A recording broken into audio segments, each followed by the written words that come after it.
주님 이제 오소서. 저희가 드리는 찬양과 영광의 시간을 받아 주옵소서. 아멘. 일어나시고 621장을 부르겠습니다. 찬양하라 내 영혼아, 찬양하라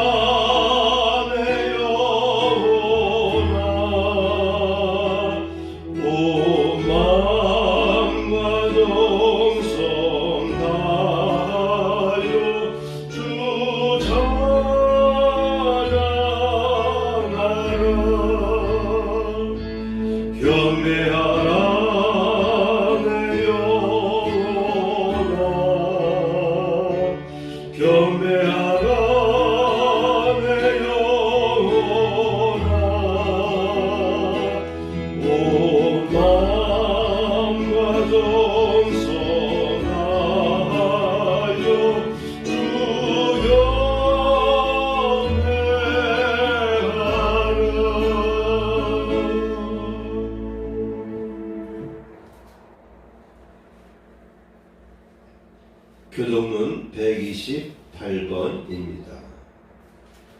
아멘. 620장입니다.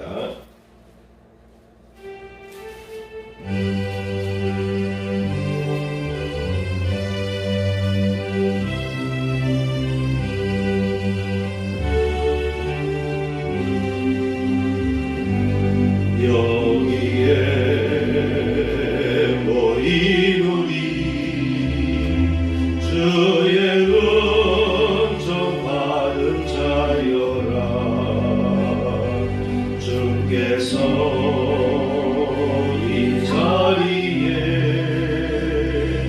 함께 계심을 아노라. 언제나 주님만을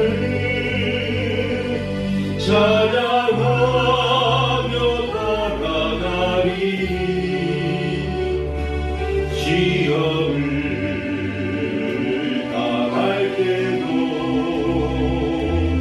함께 계심을 믿노라.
어두운 밤에도 주의 밝은 빛 인도하여 주시나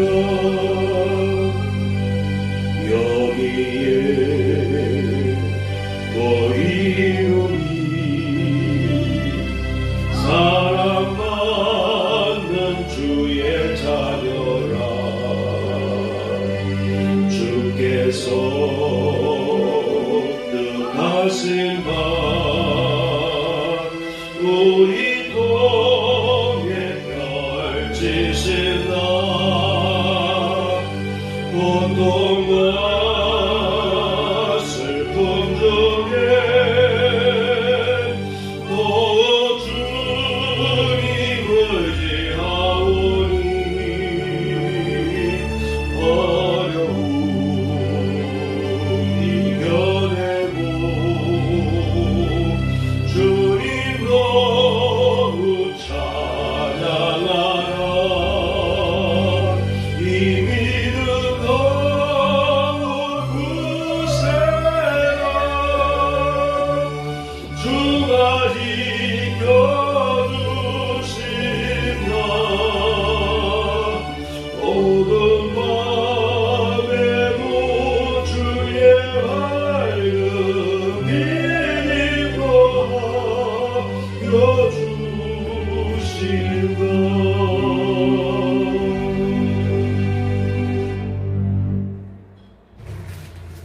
540장입니다.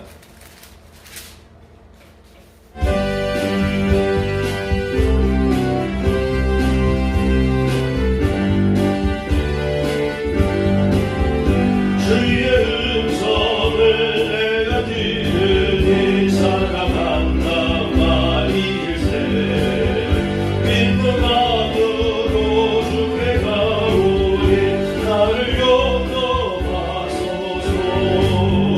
내가 내일 십자가 앞에 너 가까이 가오니 그새 주의 몸에 빌어서 나를 정케 하소서 주여 넓으신 은혜 베푸사 나를 받아주시고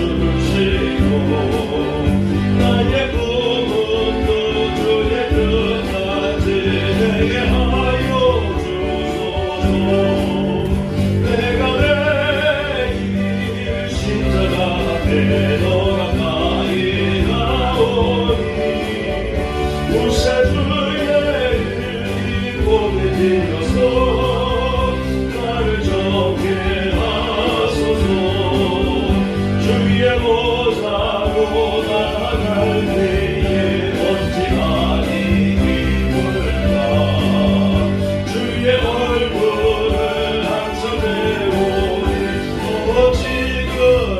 어찌그랍니다 내가 매일 십자가 앞에 너 가까이 가오니 무쇠 주의 몸에 빌어서 나를 정케 하소서 우리 구주의 넓은 사랑을 증명할 자 없으며 주가 주시는 참된 기쁨은 헤아릴 수 없도다 내가 매일 십자가 앞에 너 가까이 가오니 무쇠 주의 몸에 빌어서 나를 정케 하소서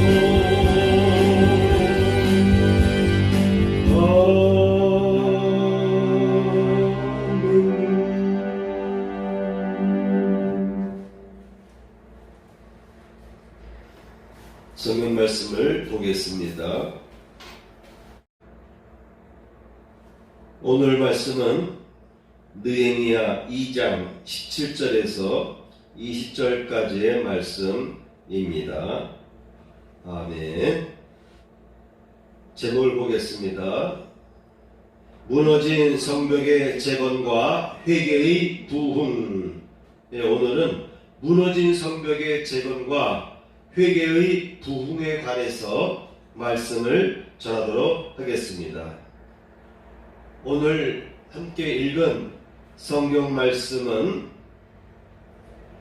이스라엘 백성들이 바벨론에 끌려갔다가 70년 만에 다시 페르시아에서 고국인 이스라엘 가나안 땅으로 돌아왔을 때에 벌어진 내용을 담고 있습니다. 이스라엘이 멸망한 것은 바벨론 제국에 의해서 멸망을 당했는데 그 바벨론 제국이 또한 멸망당하고 페르시아 제국이 등장하게 됩니다. 그 페르시아 제국 시대에 느헤미야라고 하는 사람이 왕의 총애를 받아서 이스라엘 땅에 유다 땅에 총독으로 부임하게 되었습니다. 고국 땅에 돌아와 보니 소문대로 예루살렘 성읍은 완전히 초토화되어 있었어요. 불타고 성벽 무너지고. 그래서 사람들 앞에서 느헤미야가 오늘 본문 내용을 읊은 것입니다. 본문에 있는 내용을 백성들에게 선포하면서 예루살렘 성벽을 재건하자라고 하는 주장을 했던 것이죠. 여러분, 느헤미야 2장 11절에서 13절까지 읽도록 하겠습니다. 내가 예루살렘에 이르러 머무른 지 사흘 만에 내 하나님께서 예루살렘을 위해 무엇을 할 것인지 내 마음에 주신 것을 내가 아무에게도 말하지 아니하고 밤에 일어나 몇몇 사람과 함께 나갈새 내가 탄 짐승 외에는 다른 짐승이 없었더라. 그 밤에 골짜기 문으로 나가서 용정으로 분문에 이르는 동안에 보니 예루살렘 성벽이 다 무너졌고 성문은 불탔더라. 느헤미야 총독이 예루살렘에 도착해서 마음속에 있는 비전을 남한테 밝히지 않고 조용히 밤에 나가서 시찰을 했습니다. 과연 예루살렘 성벽은 어떤가? 12절 말씀에 보면은 내 마음에 주신 것을 내가 아무에게도 말하지 않냐고. 하나님께서는 느헤미야에게 마음에 뭔가의 계획, 뭔가의 비전을 밝혀주셨습니다. 그래서 와보니 현장을 시찰해보니 정말 처참했습니다. 성벽이 무너졌고 성문은 불탔다. 이 시대의 고대 시대에는 제일 중요한 것이 성벽입니다. 성벽이 튼튼하게 쌓아 있어야 되고, 그리고 사람의 왕래를 허락해주는 성문이 있어야 돼요. 그래서 성문을 지나고 나갈 때마다 우리나라도 고구려 삼국시대 또는 조선시대의 드라마를 보면, 영화를 보면은 성문을 지날 때 지키는 포졸들이 있고 지나가는 사람마다 통행증을 보여주지 않습니까? 그것이 중요한 거예요. 그 일을 잘못하게 되면은 외부 세력이 성내에 침입해서 누군가를 암살할 수도 있고 성을 빼앗아 죽는 거 아니겠습니까? 그래서 사람이 살아가기 위해서는 제일 먼저 안전한 성벽이 있어야 되고, 그리고 사람이 안전하게 통행할 수 있고 검문할 수 있는 성문이 있어야 돼요. 그 성문을 지키는 누군가가 있어야 되겠죠. 그런데 성벽도 여기저기 막 허물어져 있고, 그리고 성문이 있던 그 자리는 불타가지고 너무나도 초라하고 너무나도 내 고국의 땅에서 핵심 도시인 수도의 예루살렘이 이렇게 처참하게 무너진 것을 봤을 때 느헤미야는 마음속으로 너무나도 가슴이 아팠어요. 그래서 느헤미야는 사람들을 다 불러 모았습니다. 재상들, 귀족들, 방백들 다 불러 모았어요. 사람들을, 일반 사람들 다 불러 모으고, 그리고 그들에게 오늘 본문 말씀의 내용을 예레미야가 크게 말하면서 예루살렘 성벽을 재건하자 라고 하는 슬로건, 그와 같은 주장을 했던 것입니다. 이렇게 느헤미야가 자초지정을 얘기했더니 듣는 사람들이 다 감동을 받아서 건축하자 하고 모두 힘을 내어서 동참하려고 했습니다. 그때 문제가 생겼습니다. 두 번째 항목입니다. 두 번째 항목, 예루살렘 성벽을 재건하는 일이 있어서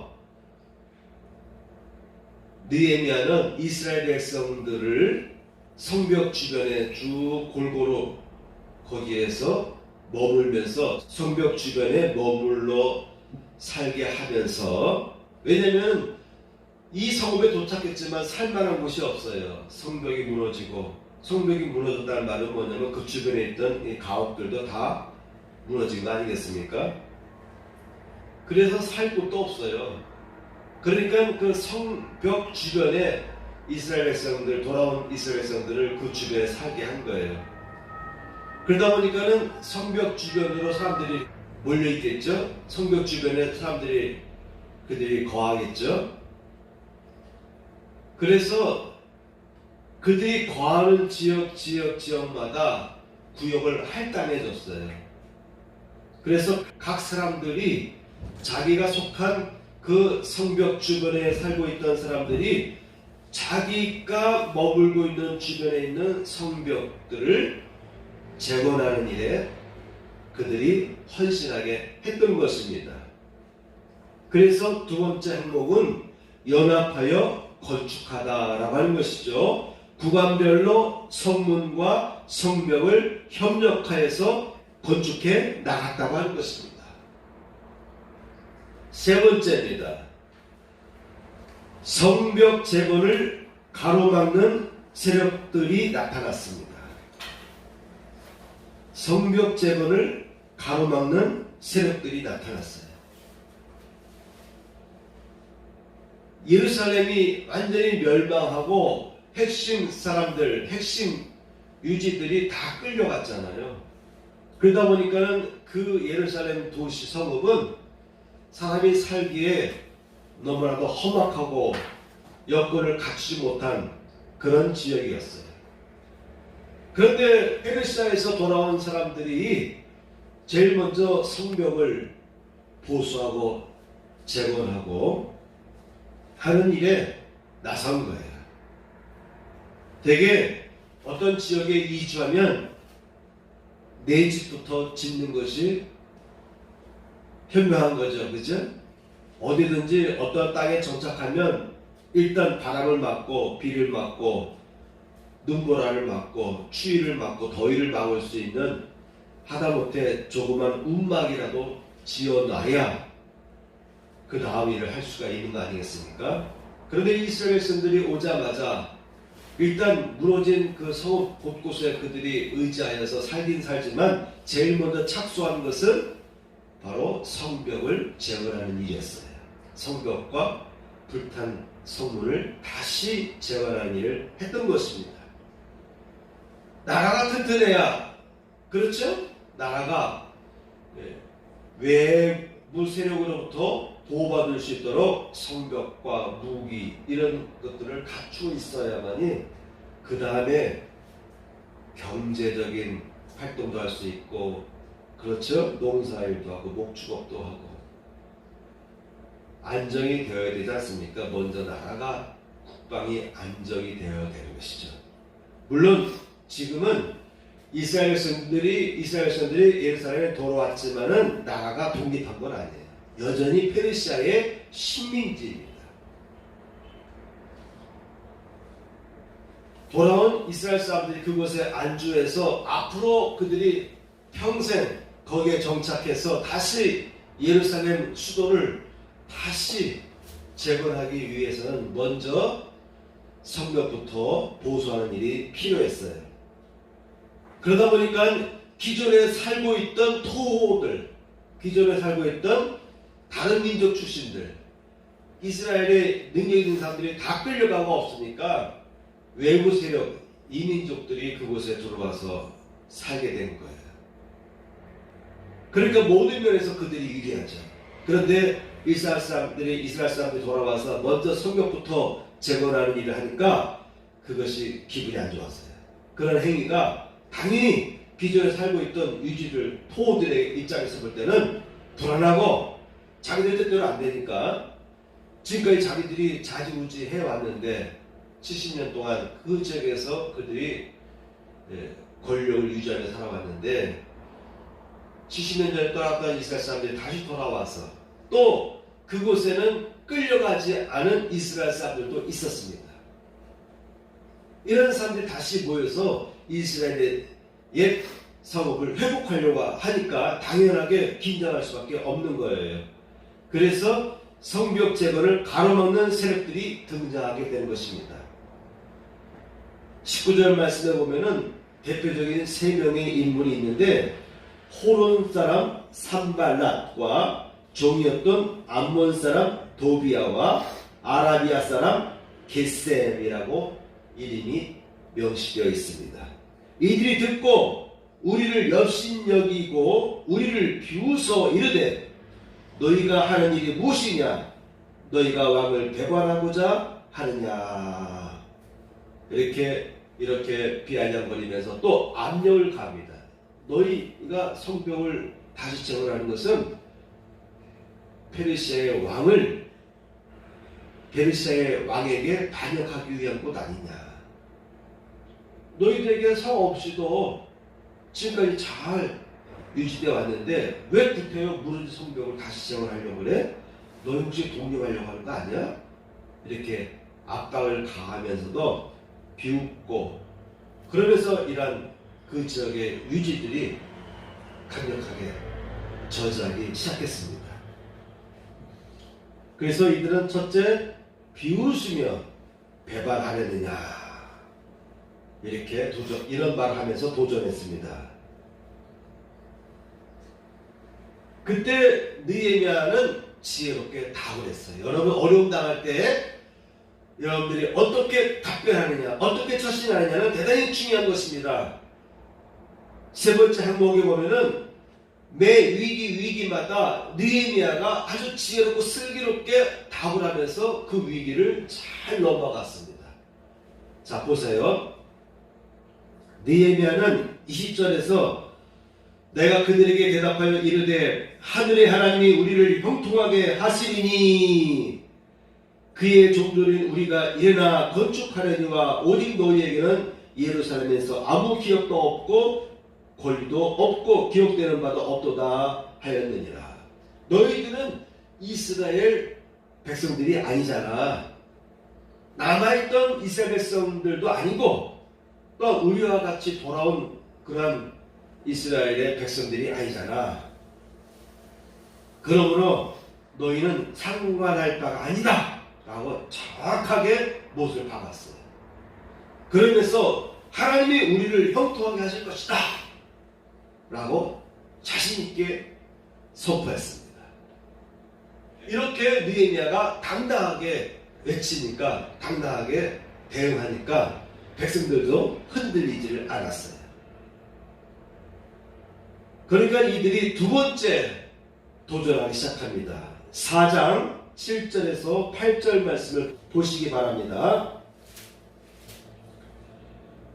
4장 7절 말씀을 보면은 산발락과 도비야와 아라비아 사람들과 암몬 사람들과 아시도 사람들이 예루살렘 성에 중수되어 그 허물어진 틈이 메꾸어져 간다함을 듣고 심히 분노하여 이 주요 대표적인 3명 외에도 보니까는 아시도 사람들까지 동참했습니다. 암몬 사람들과 아스돗 사람들까지 동참을 했어요. 이들이 여기저기에 막 소문을 터뜨려서 그들이 현장에 와보니까 진짜 그런 것 같아요. 그래서 이들이 심히 분노하게 되었습니다. 아, 우리를 몰아내고 우리를 쫓아내고 자기들이 이 땅을 되찾으려나 보다. 그러니까 당연하게 이권의 문제가 생겨요. 그렇죠? 생존권의 문제가 생겨요. 그러니까 그들이 이렇게 분노를 해가면서 자, 8절 보니까 다 함께 꾀하기를 예루살렘으로 가서 치고 그곳을 요란하게 하자 하기로. 예루살렘 성읍을 우리가 쳐들어가자. 그래서 그것을 막 요란스럽게 하자. 그러면 저들이 성읍을 재건하는 일을 중단할 거야. 이런 계획을 세웠습니다. 그러다 보니까는 그들의 위협을 들은 유대인들이 불안하기 시작하는 거예요. 그래서 여기저기서 막 갈등하고 불안에 떨고 그런 일들이 생깁니다.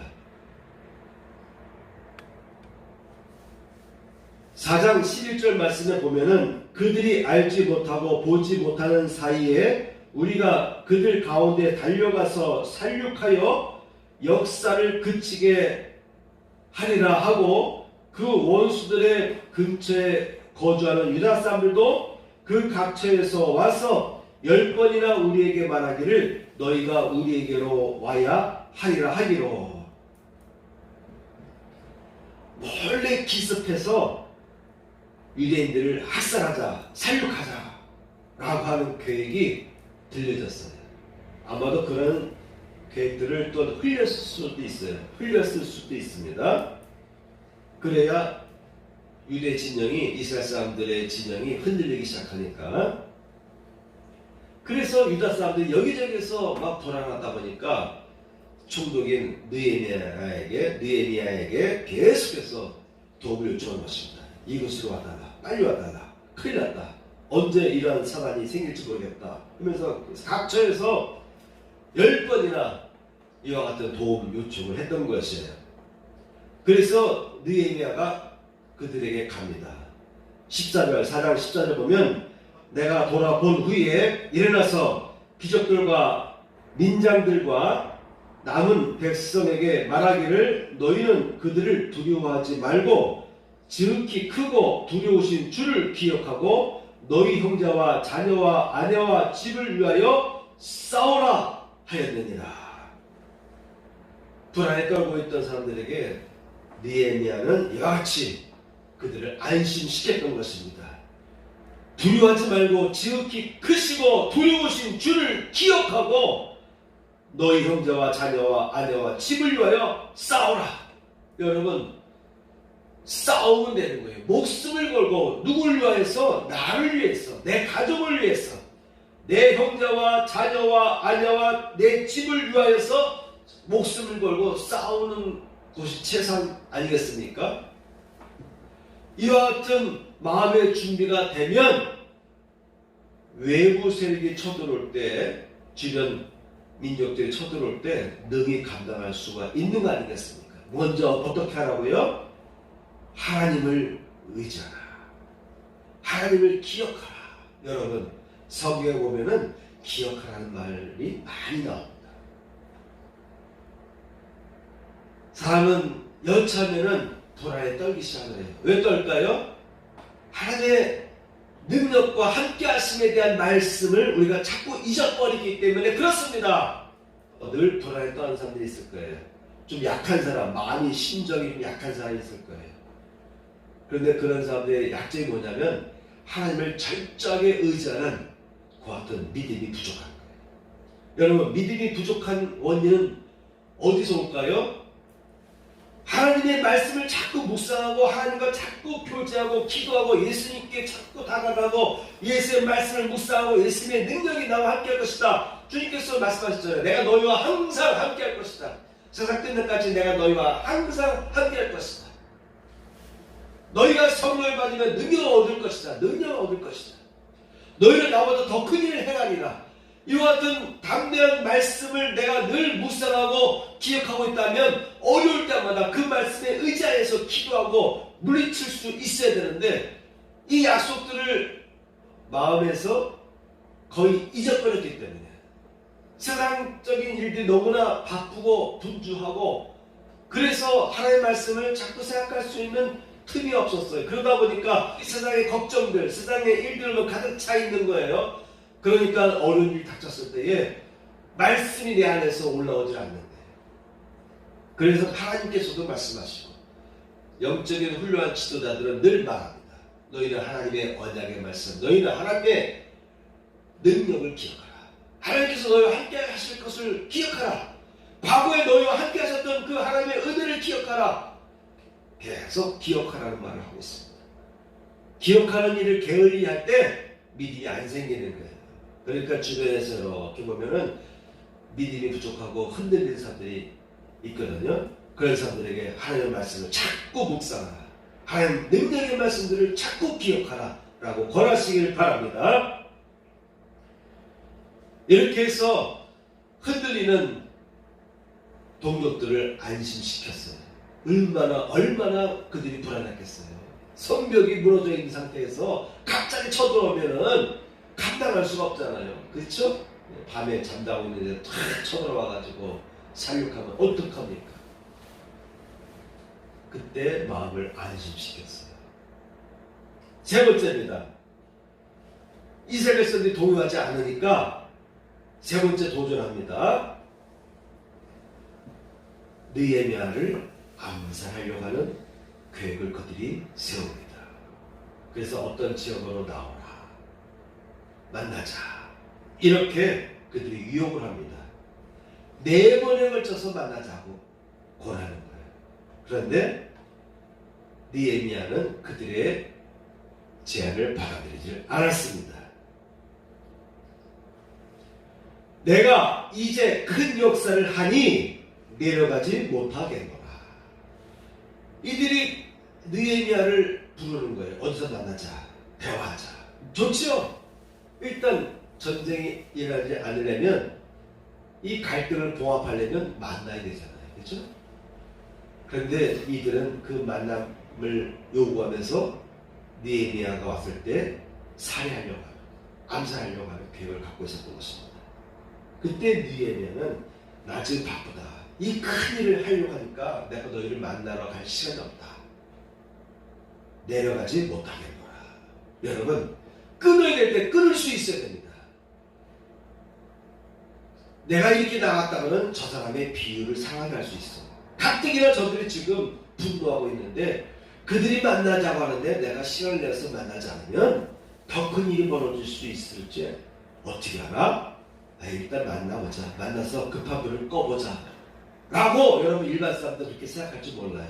근데 여러분 기도를 많이 하게 되면요 하나님께서 말씀을 주셔요. 하나님께서 방향을 제시해 주십니다. 가르쳐 주시는 거예요. 2장 12절에도 뭐라고 되어 있었습니까? 2장 12절 내 하나님께서 예루살렘을 위해 무엇을 할 것인지 내 마음에 주신 것을 내가 아무에게도 말하지 아니하고. 하나님께서 마음에 주시는 거예요. 무엇을 행할지. 내가 예루살렘의 총독으로 가게 되었는데 그곳에 가면 내가 무엇을 해야 될지, 하나님은 왜 나를 총독으로 보내주셨는지, 나의 사명은 무엇인지 마음에 하나님께서 감동을 주시는 거예요. 마음에 생각을 주신 것입니다. 계획과 비전을 주신 것입니다.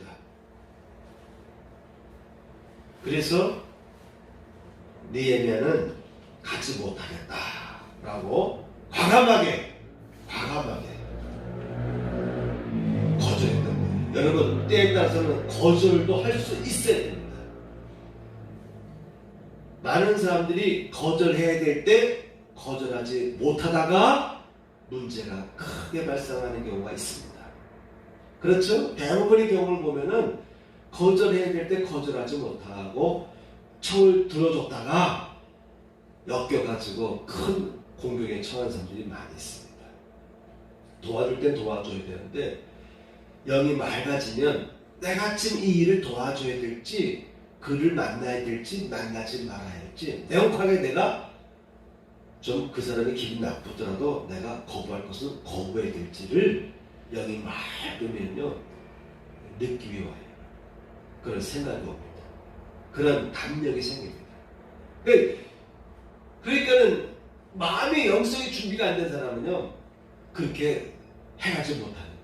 눈치를 보고 상대방의 비율을 맞추다 보니까 거기에 말려 들어가는 거예요.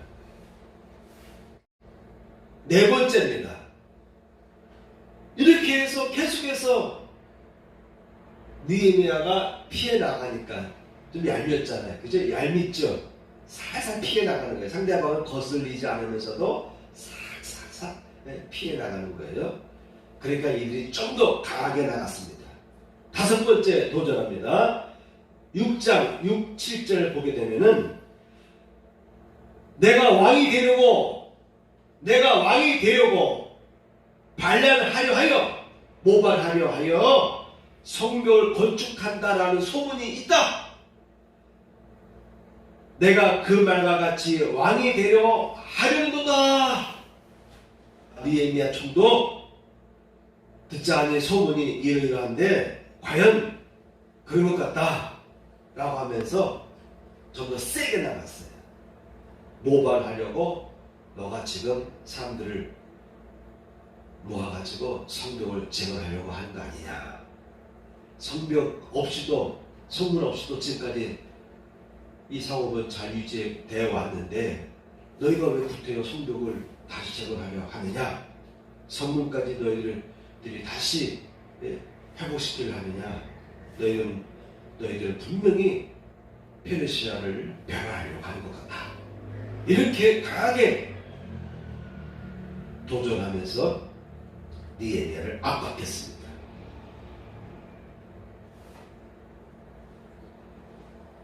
여러분, 역사는 반복됩니다. 그때나 과거나 중세시대나 고대시대나 오늘날의 시대에도 마찬가지입니다. 항상 정신을 차리지 않으면요 역사는 반복됩니다. 폐역한 사람들이 등장을 해요. 못된 음모를 품고 그런 음모를 과감하게 실행하는 악한 사람들이 등장하게 됩니다. 8절 말씀, 6장 8절 말씀 보세요. 느헤미야가 어떻게 응답했는지, 어떻게 대응했는지 8절 말씀을 보겠습니다. 내가 사람을 보내어 그에게 이르기를 내가 말한 바 이런 일은 없는 일이요 내 마음에서 지어낸 것이라 하였나니. 자꾸 사람을 보내서 만나자 하니까 느헤미야가 바쁘다 못 간다 하다 보니까 이번에는 세게 도전이 왔잖아요. 그럴 때 느헤미야가 달려가서 나아가서 야, 나 그런 말 한 적이 없는데 그런 계획이 없는데 라고 말할 수도 있었는데 느헤미야는 끝까지 그들에게 다가가지 않습니다. 오히려 사람을 보내는 거예요. 그들이 사람을 보내서 이렇게 전달하니까 느헤미야도 사람을 보내서 답을했습니다. 내가 말한 바 이런 일은 없는 일이요. 꼭 만나서 되게 사람이 흥분하게 되다 보면요, 흥분하다 보면요 만나게 돼요. 그 말이 거칠어져요. 그러다 보면 싸움이 더 크게 벌어지는 경우가 있습니다. 때에 따라서는 안 만나는 것이 싸움을 덜하게 될 수 있는, 상대방의 분노를 강화질 수 있는 비결이 되기도 합니다. 그래서 느헤미야는 당연히 달려가서 따지고 싶고 너 지금까지 참았는데 그런 악한 소문 너희들이 입에서 나온 거 아니야? 라고 따질 수도 있었던 거예요. 여러분, 따져야 될 때 따져야지 화난다고 해서 확 하고 행동하면요 그 사람은 어리석은 사람이 됩니다. 큰 사람들 보면요 속에서 부글부글 끓을 때 내색을 하지 않습니다. 아무리 찔러도 겉으로는 드러내지 않아요. 마음을 품고 있죠. 저들이 이와 같이 나를 의뢰하는구나. 어디 두고 보자. 그렇지만은 겉으로는 절대 내색하지 않습니다. 그런 사람이 무서운 거예요. 옆에서 찌른다고 건드린다고 하고 너 나한테 뭐라고 했어? 날 무시했어? 하면서 막 흥분하는 사람은요 큰일을 못합니다. 큰일을 못해요. 느헤미야는 내가 말한 바 이런 일은 없는 일이요 내 마음에서 지어낸 것이라. 사람이 악한 마음을 품게 되면요, 아니 나만 잘하면 되지, 난 거짓말 안 하면 돼, 남한테 해를 끼치지 않으면 돼 라고 말하는 사람들이 많이 있어요. 그런데 악한 사람들은요 인정사정 없어요. 오히려 악한 일들을 꾸며냅니다. 하지도 않은 말을 했다라고 소문을 퍼뜨리는 거예요. 그래서 듣는 사람으로 하여금 그 사람에게 나쁜 감정을 품게 만들어요. 아 진짜 저 사람이 그런 일을 했어? 못된 사람이구만.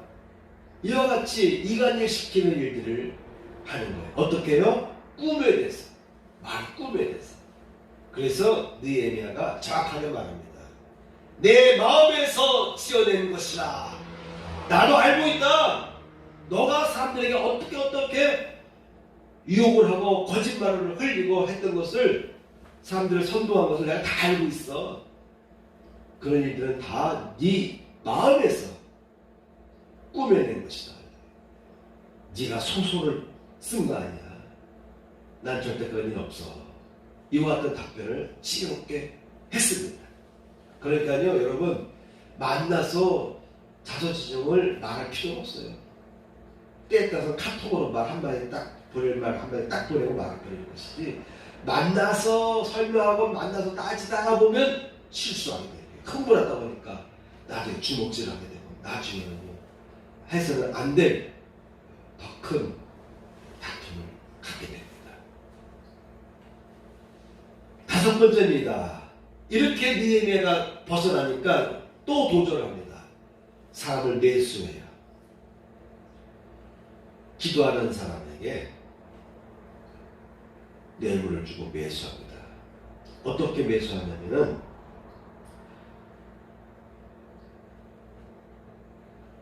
느헤미야와 가까운 사람에게, 느헤미야 가까이 있는 사람에게 정보를 흘리게 합니다. 오늘 밤 당신을 암살하려고 하면 암살조가 투입될 거야. 그러면 당신은 오늘 밤 죽을 수가 있어. 그러니 지금 당장 도망가. 어디로 도망가냐면 성전 안으로 도망가. 하나님의 전 외소 안에 들어가서 문을 닫고 숨자. 유대인들이 하나님을 믿는 이스라엘 백성들이 함부로 가지 못하는 곳이 있어요. 왕도 감히 문을 열지 못하고 들어가서 오는 곳이 있습니다. 그런 곳에 가서 숨자. 일리 있는 말이죠. 오늘 밤에 너를 암살하러 오면 넌 당할 수밖에 없어. 그러니 일단 피하고 보자. 자, 그런데 느헤미야는 종교적인 여러 가지 규율들을 알고 있던 거예요. 그의 말을 듣고 내가 그곳으로 도망가면은 느헤미야는 율법을 범한 자가 되는 거예요. 들어갈 수 없는 곳에 일반 사람이 들어가게 되면 하나님의 성전을 범한 것이 되는 거예요. 그래서 느헤미야는 이렇게 답합니다. 6장 11절입니다. 6장 11절. 내가 이르기를 나 같은 자가 어찌 도망하며 나 같은 몸이면 누가 외소에 들어가서 보존하겠느냐. 나는 들어가지 않겠노라. 내가 어찌 도망가며 나 같은 자가, 나는 지금 그 외소에 들어갈 수가 없는 사람인데 자격도 없는 내가 그곳에 내가 왜 들어가느냐. 나는 그곳에 가서 생명을 보존하지 않겠다. 나는 들어가지 않겠다. 나는 암살을 당하는 하니까도 나는 율법을 범하지 않겠다라고 하는 거예요. 하나님의 성소에 들어가지 않겠다. 하나님의 거룩한 곳에 들어가지 않겠다. 그곳에 들어가서 숨지 않겠다라고 답을 한 것입니다. 12절 말씀 보면 깨달은 즉 그는 하나님께서 보내신 바가 아니라 도비아와 산발락에게 뇌물을 받고 내게 이런 예언을 함이라. 즉 기도 좀 한다는 사람, 그러한 예언을 한다는 사람에게 뇌물을 주고서 가짜 예언을 하게 하는 거예요. 여러분, 많은 사람들이 가짜 지도자들, 가짜 선지자들, 타락한 성자들에게 잘못된 지도를 받는 경우가 많이 있습니다. 잘못된 지도자들, 영성이 맑지 못한 지도자들이 이와 같이 하나님의 말씀을 전한다고 하면서 예언을 한다고 하면서 이와 같은 처방을 줬을 때 웬만하면 그러한 처방에 쉽게 넘어갈 수가 있어요. 그러니까 오늘날 이단자들에게, 이단 지도자들이 아주 못된 짓들을 행해도 이단 집단들이 유지되고 있지 않습니까? 그래서 여러분 일반 성도들도요, 말씀에 대해서 아는 게 있어야 돼요. 신앙생활을 어떻게 해야 되는지 기본적인 말씀을 갖고 있어야 되는 거예요. 느헤미야는 제사장도 아니고 선지자도 아니지만 일반 평민입니다. 일반 사람이에요. 그런데 이와 같이 유혹이 왔을 때도 피해 나갈 수 있는 영적인 깨달음과 지식과 성각적인 마음이 있었던 거예요. 여기 맑으면 온다니까요. 여기 맑으면 하나님께서 여러분들에게 마음속에 다 생각을 주신다니까요. 해서는 안 된다는 것을 알게 하신다니까요. 여기 맑지 못하니까 해서는 안 될 말을 하고 해서는 안 될 일들을 벌이고 해서는 안 될 행동을 하게 되는 거예요. 딱 멈추게 돼 있어요. 이거 내가 하면 안 되겠다. 왠지 하고 싶지 않은 마음이 탁탁 들어요. 하나님이 기뻐하지 않을 것 같은데. 정하고 싶으면 주변에 있는 부모님이나 친구들 또 이왕이면 기도하는 여러 사람들에게 목사님에게 이러이러한 일들이 있는데 어쩜 좋습니까? 라는 이런 상담을 자꾸 하게 됩니다. 내가 직접 하나님의 응답 받지 못하면, 지도와 인도를 받지 못할 때는요, 내가 좀 영이 맑지 못해서 내가 직접 하나님의 계시를 받지 못할 때는요, 주변 사람들에게 부탁하는 것입니다.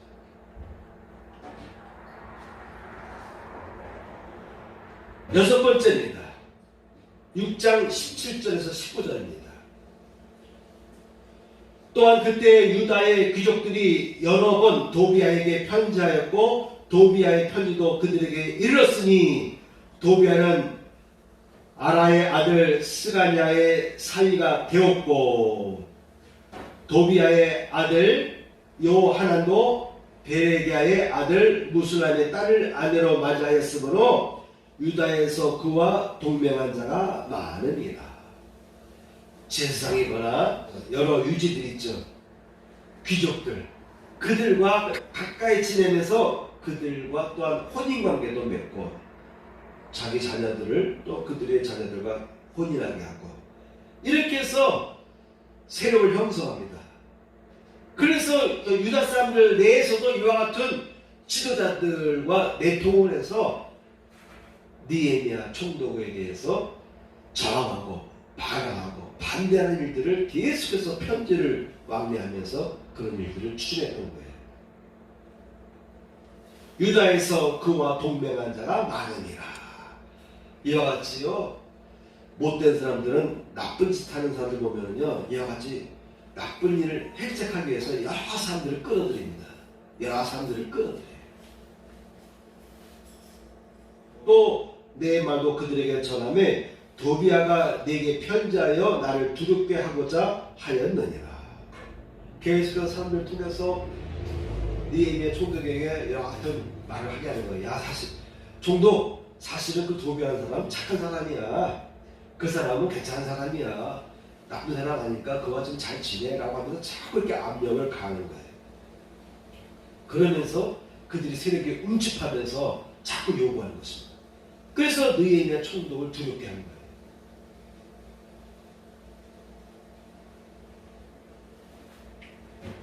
예전이나 지금이나 항상 악한 사람들은 이러한 술책들을 꾸미고 행하는 거예요. 그러니까요, 순수하게 나만 착하면 돼, 남한테 해를 끼치지 않으면 돼 라고 하는 이러한 생각 가지고요, 세상을 대하면요 큰 어려움을 겪게 되는 것입니다.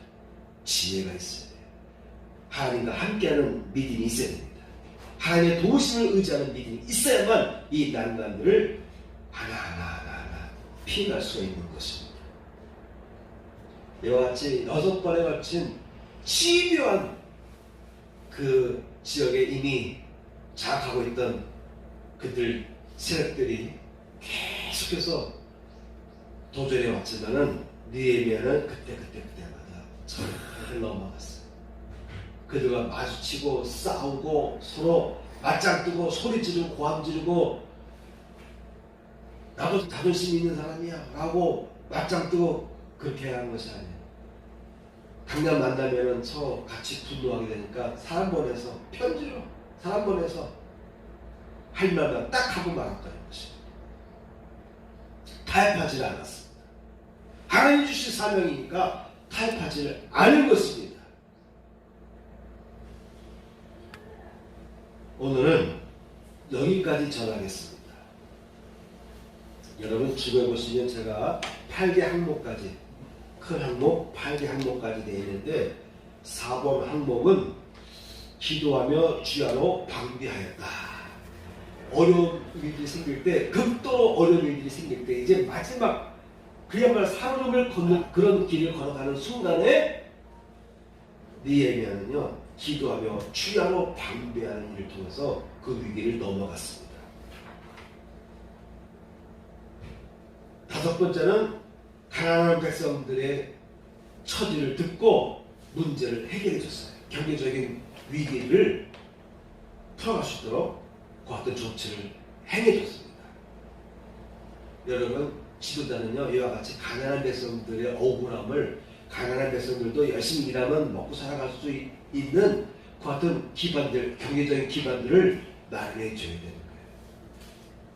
거예요. 주의 높다 해가지고 세금만 걷고 자기가 누릴 것만 누리는 그런 정치가들, 그런 권력자들은요 소용이 없습니다. 그런 사람들이 있으면 나라가 어려움을 당합니다. 나라가 군력이 쇠약해 되는 것입니다. 느헤미야는 가난한 백성들의 처지를 듣고 그 문제를 해결해주는 사회개혁, 경제개혁을 단행했습니다. 여섯 번째, 지도자들을 바로 세우기 시작합니다. 이들과 그들 세력들, 저항하는 세력들과 혼인관계를 통해서 가까워진 세력들이 있었다고 좀 아까 우리 같이 보지 않습니까? 그러니까 사사건건 반대하기 시작하는 거예요. 자꾸 반대하는 말을 하게 되고 알고 보니까 그들은 이방족들과 결혼한 거예요. 이방족들과 그 같은 연대를 형성한 것입니다. 그래서 그들을 다 분리시킵니다. 이스라엘 진영 내에 그들은 말할 것도 없고 그들은 권리가 없다. 그래서 지도자들을 바르게 세웁니다. 확실하게 유다인들, 믿을 만한 유다인 자손들만 결속하게 합니다. 일곱 번째, 말씀에 의한 회개 운동이 일어나기 시작합니다. 그 일에 느헤미야가 앞장섰습니다. 마지막 여덟 번째, 음식을 나눠 주면서 준비하지 못한 사람들, 음식을 준비하지 못한 사람들도 음식을 나눠 먹게 해서 같이 하나님의 성에 하나님 앞에 축제를 드리는 귀한 축복의 시간에 음식을 나눠주도록.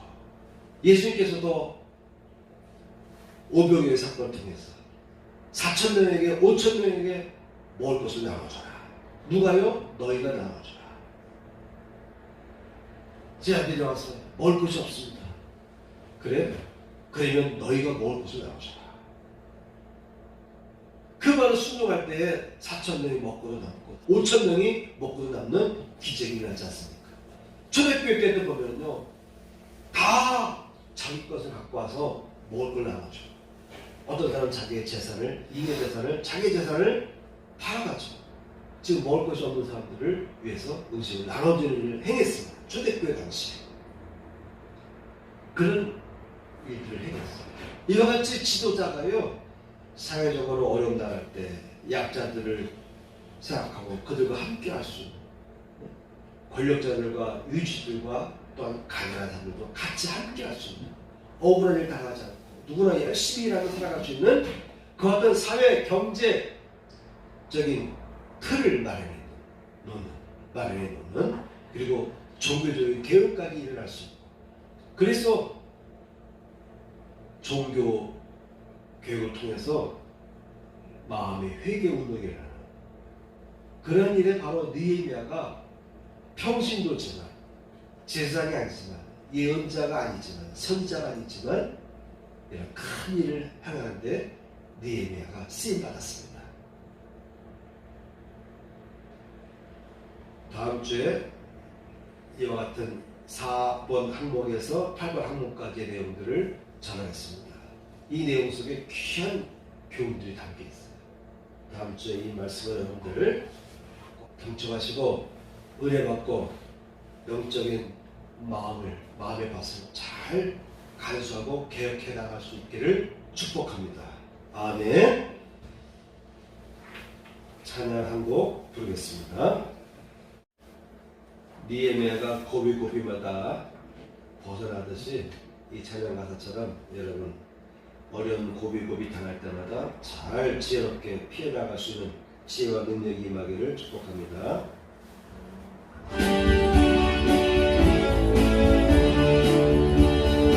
우리 영혼이 벗어났도다 사냥꾼의 얼굴에서 새같이 우리 영혼이 벗어났도다 사냥꾼의 얼굴에서 새같이 얼굴가 드러졌네 해가 되었네 우리 영혼은 주의 얼굴가 드러졌네 해가 되었네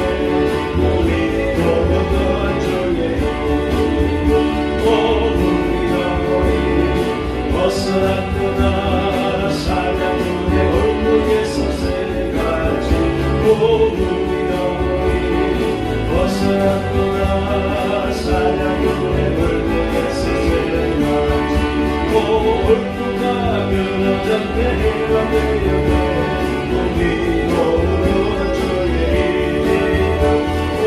얼굴가 변화졌네 해가 되었네 우리 영혼은 주의 우리 영혼이 벗어났구나 사냥꾼의 얼굴에서 새같이 우리 영혼이 벗어났구나 사냥꾼의 얼굴에서 새같이 얼굴가 변화졌네 해가 되었네 우리 영혼은 주의 이름 얼굴가 변화졌네 해가 되었네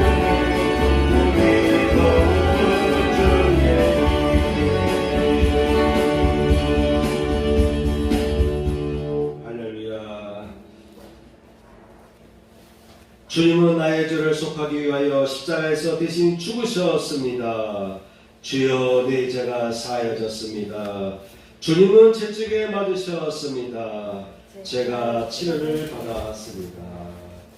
아멘.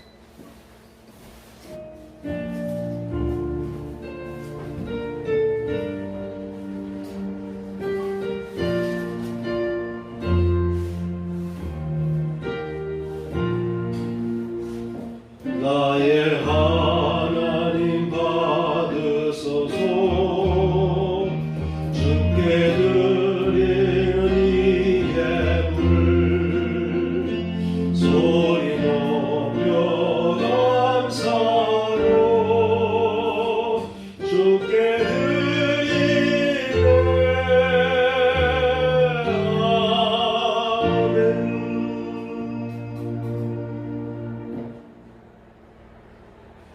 아멘. 하시고 오늘 기도 드리도록 하겠습니다.